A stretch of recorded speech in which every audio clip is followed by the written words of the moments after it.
Chapitre 1. Espace des états d'un système quantique. Grand 1. Notion d'état. Petit 1. Ordonnancement dans le temps. Alors, avant de décrire ce qu'est un état, on va justifier qu'on puisse parler d'état. Et pour cela, on va faire appel à la notion d'ordonnancement dans le temps. Alors, on a dit que la physique quantique remettait en cause, ou en tout cas révisait profondément, quasiment toutes les notions classiques sur le monde. Mais il y en a deux qui vont rester les mêmes, l'espace et le temps. La physique quantique ne touche pas fondamentalement aux notions d'espace et de temps. Petite parenthèse, c'est d'ailleurs un problème. Vous le savez sans doute, aujourd'hui, on a une théorie de l'espace-temps qui est la théorie de la relativité générale. Malheureusement, cette théorie n'est pas compatible avec la physique quantique. Et pourtant, chacune des deux est parfaitement vérifiée par toutes les expériences qu'on est capable de faire. Le problème étant que le domaine de la relativité générale et le domaine de la physique quantique sont quasiment disjoints. C'est-à-dire qu'ils ne s'occupent pas du tout des mêmes problèmes, sauf dans des cas exceptionnels, au voisinage des trous noirs par exemple, ou dans l'univers primordial, c'est-à-dire au voisinage de ce qu'on appelle le Big Bang. Mais bon, oublions la relativité générale pour l'instant et refermons la parenthèse. En tout cas, la physique quantique, telle qu'elle est décrite aujourd'hui, utilise les notions d'espace et de temps absolument comme la physique classique. C'est-à-dire, comme on l'évoquait juste avant, le monde est formé par des choses distribuées dans l'espace et qui évoluent dans le temps. Et il y a une notion supplémentaire associée à la notion de temps, c'est que la réalité du monde est instantanée. C'est-à-dire que ce qui existe, c'est ce qui existe maintenant. Le passé n'existe plus, il a existé mais il n'existe plus, et le futur existera mais il n'existe pas encore. Ce qui est, c'est ce qui est maintenant. Ça, c'est inhérent à notre intuition sur le temps. Alors, nouvelle parenthèse, vous savez peut-être que la relativité restreinte, cette fois-ci, remet en cause cette affirmation, puisque le temps est relatif. C'est-à-dire que les durées entre deux événements bien identifiés dépendent du référentiel dans lequel on se place. Donc ceci ne peut plus être vrai. Mais on peut quand même faire comme si, car au sein d'un référentiel donné, on peut définir une notion d'instantanéité. C'est-à-dire que je ne peux pas dire maintenant à Tokyo il se passe telle chose. Parce que maintenant à Tokyo ça ne veut rien dire en soi. Ça veut dire quelque chose dans chaque référentiel, mais pas de façon générale. Pour moi, qui suis ici, maintenant à Tokyo, c'est un certain moment. Mais si vous êtes en train de vous déplacer par rapport à moi, maintenant à Tokyo, ça sera un autre instant. Donc, il n'y a pas de notion absolue d'instantanéité, mais il y a quand même une notion relative d'instantanéité. C'est-à-dire qu'au sein d'un référentiel, on peut définir maintenant. Et donc on peut décrire le monde comme une succession d'états instantanés.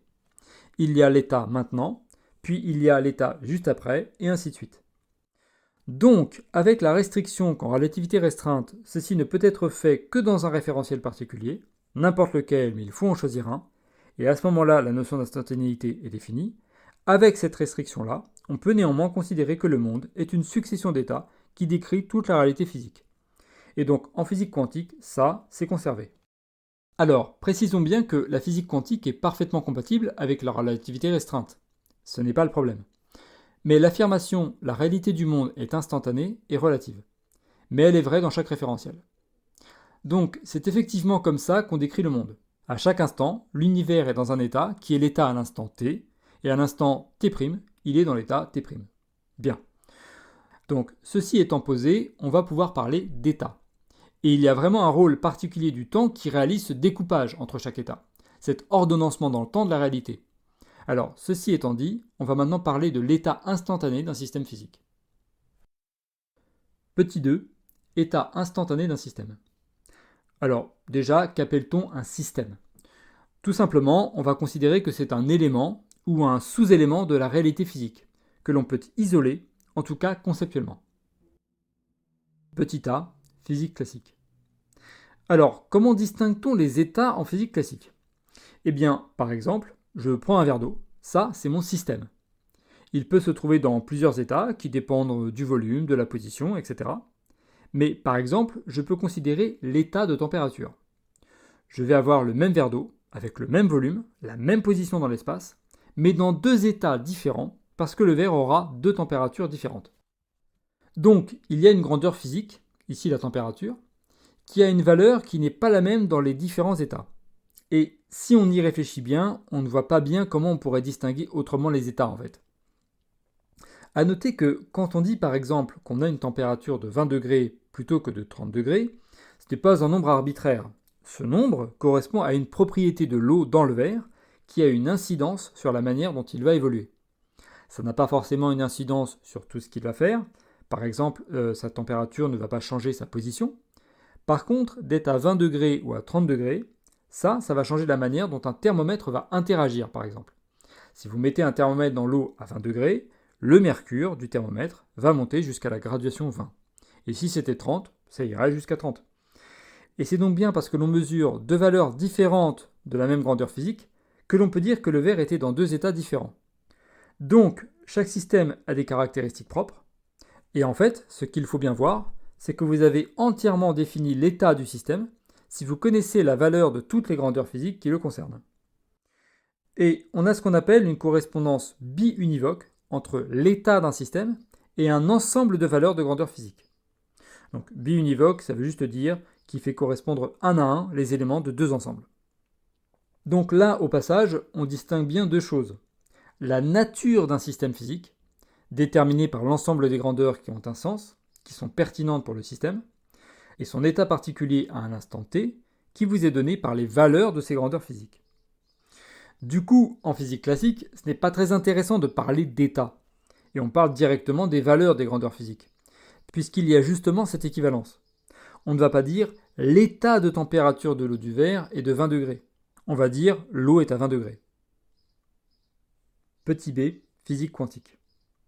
Pour la physique quantique, ça va être très différent, parce que l'on va voir qu'en conséquence du fameux principe de combinaison, il y a des états pour lesquels les grandeurs physiques, qui sont pourtant pertinentes pour le système, par exemple la température, sa vitesse, n'ont pas de valeur définie de ces grandeurs. Alors, ça paraît vraiment étrange et c'est totalement inédit par rapport à la physique classique, mais du coup, s'il y a des états auxquels ne sont pas associés de valeurs de certaines grandeurs, on ne va pas pouvoir faire cette identification entre un jeu de valeurs et un état. Néanmoins, il existe une notion d'état pour un système, état qui le caractérise entièrement et qui, comme en physique classique, nous permet de prévoir la manière dont il va se comporter vis-à-vis du monde extérieur ou comment il va évoluer. Petit 3, évolution et dynamique. Alors, à partir du moment où vous avez l'état d'un système, son évolution va être caractérisée par la succession des états occupés par le système. Donc à l'instant t, vous avez l'état f de t, et à l'instant t', vous avez l'état f de t'. En physique classique, suivre l'état d'un système, c'est suivre l'évolution des valeurs, des grandeurs physiques qui lui sont associées. Donc si vous avez une grandeur g, vous allez avoir une valeur g de t. Si vous avez une valeur grand V, vous avez une valeur v de t, etc.